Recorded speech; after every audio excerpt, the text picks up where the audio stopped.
ரேவண்ணா முன்னாள் பிரதமர் தேவகவுடாவுக்கு பேரன். பேரன் என்று சொன்னா என் பேரன்னா என் பேரை காப்பாற்றணும். அவன் தான் பேரன். இங்கிலாந்துல எல்லாம் எல்லாருக்கும் ஒரே பேர் தான் இருக்கும். 1ஆம் மெட்ரிவேட், 2ஆம் மெட்ரிவேட், 6ஆம் மெட்ரிவேட், 6ஆம் சார்ஜ், 7ஆம் சார்ஜ். பேரனுக்கு பேரன் பேர் பேரு தாத்தா பேர் தான் பேரனுக்கு வைப்பாங்க. மாறவே மாட்டாங்க. நம்ம நாட்டில் அது கிடையாது. முந்தி இருந்தது. தாத்தா பெயரை பையனுக்கு வைக்கிற பழக்கம் போயிருச்சு. நல்ல வேளை போயிருச்சுன்னு தாத்தா பேரை பையன் கெடுப்பான்ல. தேவகவுடா இந்தியாவுடைய பிரதமராக இருந்தவர். அவருடைய பேரனுக்கு சாகும் வரை ஜெயில் கொடுத்துருக்காங்க. அப்ப தாத்தா பேரை எப்படி காப்பாத்திருக்கான் பாருங்க. இப்ப சொல்லும், ஏன் தேவகவுடா பேரை இழுக்கிறீங்க? அவர் சொல்லக்கூடாது. ரேவண்ணான்னு சொல்லுங்க.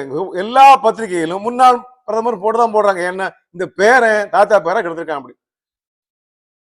பாலியல் வழக்கு எப்பா ஆயிரக்கணக்கான பாலியல் வீடியோக்களை அவனே பாலியல்ல ஈடுபட்டு பல பேரை கெடுத்து நாசம். அதை வீடியோ எடுத்து தன்னுடைய செல்போன்லயும் லேப்டாப்லயும் எல்லாத்திலும் பஞ்சு வச்சிருக்கான் அந்த ஆளு.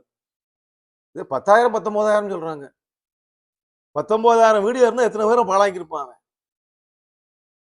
இது மனுஷனா மிருகமா? இது எதுக்கு? இது அப்ப பெரிய பெரிய தலைவர்கள் எல்லாம் பிள்ளையை பெத்துக்க கூடாது. பிள்ளையை பெத்துக்க கூடாது. பெத்துக்கிட்டு ஒரு பேரன் பெத்து அந்த பேரை கெடுக்கிறதுக்கு பெயரன் என்பவன் என் பெயரன் என் பெயரை காப்பாற்ற வேண்டும்.